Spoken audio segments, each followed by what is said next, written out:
Welcome back to the Base Talk podcast. I am your host, Jacob Billingsley, owner and founder of Base Sports Performance in Hernando, Mississippi. In this episode, we are going to be discussing how to structure a bullpen session for pitchers and how to maximize your time in that bullpen session. All right. Welcome back to the podcast. So today, as I mentioned, we are going through how to structure a bullpen plan as well as how to maximize your time to make sure that we're having an efficient bullpen and we're not just wasting time there. So I'm going to get straight to it. This might be a little bit shorter podcast than normal just because I want to keep it simple because the bullpen should be just that, simple. And that kind of brings us to our first step and first point I want to make here, and that's have a plan, right? So have a plan for the bullpen. What is it that we want to get out of this bullpen? Let's decide, what the lowest hanging fruit is for your current performance.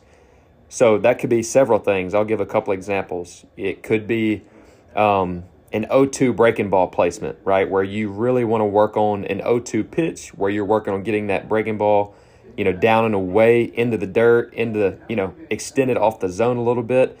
That might be something that you've been struggling with a little bit in the game, right? Maybe that's where you're trying to get it in the game. 0-2 breaking ball, we're trying to get it down and away, but we're kind of leaving it more like low middle, and it's too good of a pitch on an 0-2, and it's starting to get hit or fouled off, and we're not able to put that person away on that 0-2. That would be a really good thing to kind of have a plan for and to focus on in that bullpen.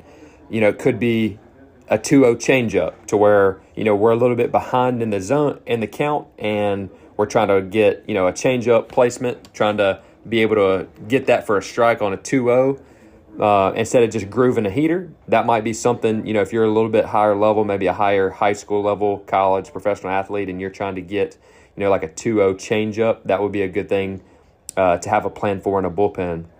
Some other things it could be from a delivery standpoint, it could be, something as simple as, we've got a runner on first and they're a threat to steal, and we're having to go from the slide step, but we're not necessarily comfortable from the slide step. So we find that our command of the fastball, or just command in general, starts to diminish a little bit once we start to go from the slide step. That would be a really good plan in a bullpen as well. Learning how to throw a strike from a slide step, things like that. And then it could be just a simple like delivery focus. Maybe it's something as simple as we're just trying to ride the back leg a little bit longer, hold tension in that back hip, not allow us to get extended off of the rubber. A lot of times, this was definitely something that I struggled with when I was playing, and definitely something that I see a lot in really all levels of pitchers, from, youth, middle school, high school, college, pro, like all of pitchers, a lot of pitchers struggle with being able to hold their weight back as they go down the mound. A lot of them want to get, jumpy or extended off the mound. And that could be the main focus of the bullpen as well, just learning how to ride the back leg for as long as possible and time things up when you go to rotate. It could be something like the glove arm position. Maybe we're getting, our glove arm is kind of flying open and swinging open, and that's going to cause our throwing elbow or throwing shoulder to drag a little bit. That could be, altering our command. It could be putting a little bit more tension on the elbow or shoulder than we're really wanting to get. But my point is, make time to decide what the lowest hanging fruit is that we need to work on for that day. So set a plan, make sure we set that plan, we actually think through it. What is it that is going to help me in my next immediate outing? So this needs to be something, especially if you're in season or if you're, playing soon, this needs to be something that can help you immediately. Right, this might not be a long-term development thing, or maybe it is a long-term development thing, but it definitely needs to be something that can help you immediately in your next outing, and that's going to take just a little bit of, 3 to 5 minutes of sitting down, thinking about, all right, what is it I'm struggling with? What is it that I need to get better at? And make sure that we're selecting something specific, and then that's what we're going to work on in the bullpen. So that's the number one thing there, is have a plan, understand what the goal is for the day. Kind of moving forward. So, let's say we pick one primary goal and one secondary goal. So if it's something like a pitch design or kind of like a placement of like I mentioned earlier, like an 0-2 breaking ball placement, we might be able to throw, 6 or 8 breaking balls And after 3 or 4 of them, we've kind of started to understand, where it is that I need to start the pitch, how much intent do I need to put behind the pitch. We might kind of figure it out after maybe, 3 to 5, 6 pitches, and we don't need to spend the rest of the bullpen on that, right? But that was our primary goal. We established that was the main goal of the bullpen for today, and we're really going to focus on hitting that one thing before we move to the next thing. So that would be a really good example of when to use a primary goal and a secondary goal.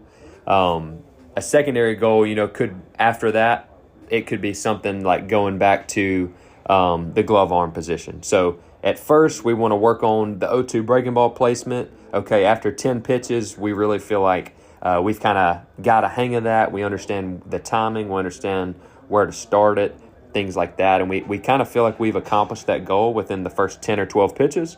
And then that is when we can go to the secondary goal of the day.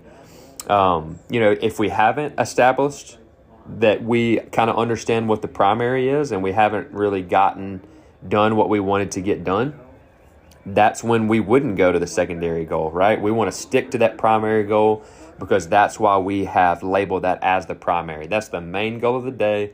That's the plan I have for the bullpen, and we want to make sure to attack that lowest hanging fruit because that's what's going to help you immediately in the next outing.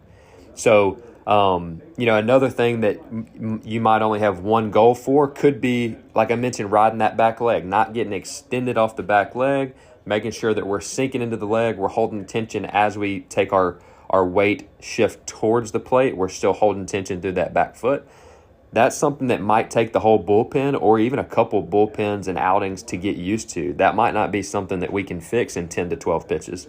So really what I want to say there is make sure that we're not picking, 4, 5, 6 different things that we want to work on. We're really just picking one primary goal that I want to get better at today in that bullpen, and possibly a secondary goal if that primary goal can get completed, before the end of the bullpen.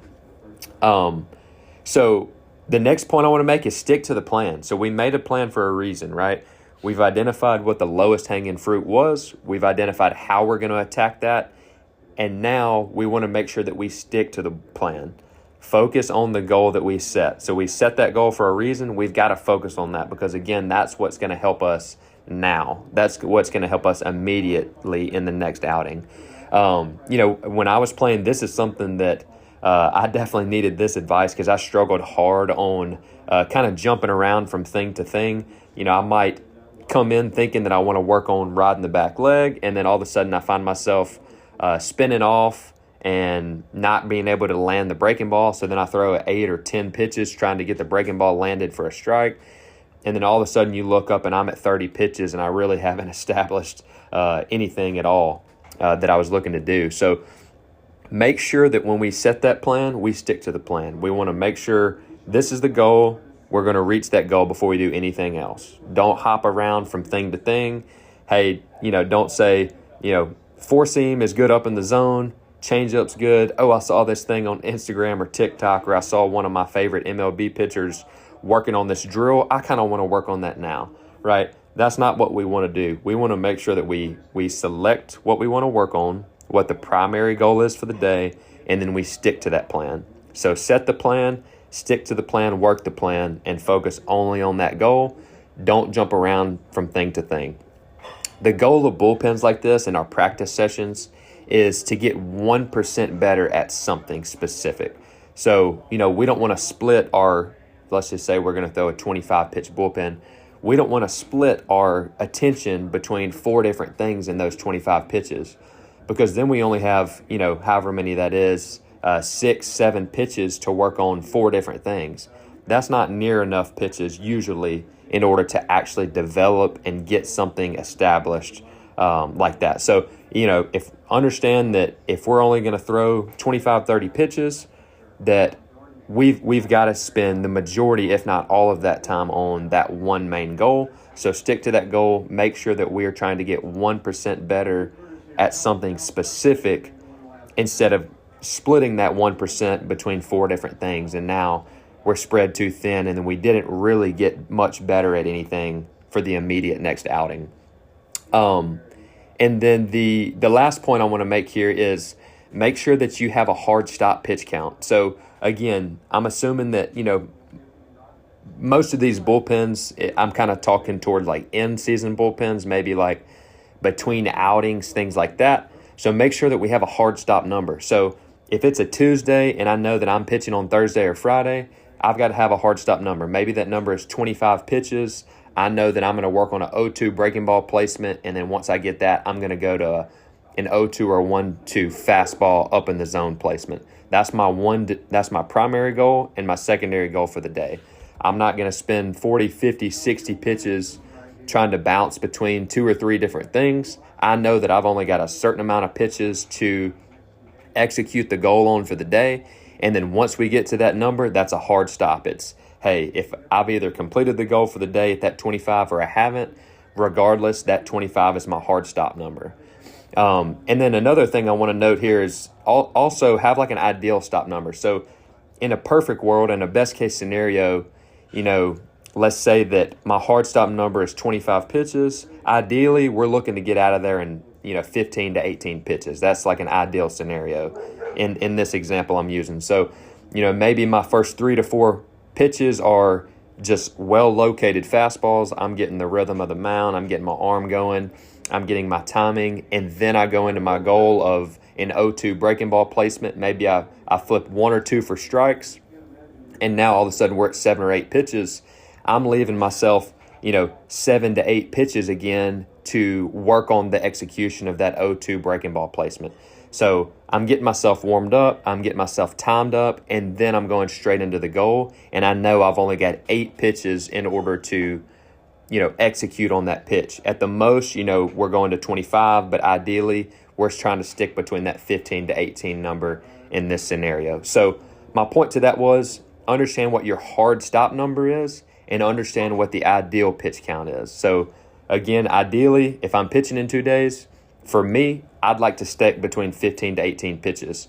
The hard stop number is 25, but I really would like to stick between that 15 to 18. Once I get to 25, that's it. That's a hard stop. There's no more. So that's the best way to make sure that you're not overdoing it in season and you're not adding too much unnecessary volume. And then additionally, you're not going to need a 50-pitch bullpen if we're kind of going back to our previous points of make sure that we have a plan, make sure that we have one primary goal and possibly a secondary goal.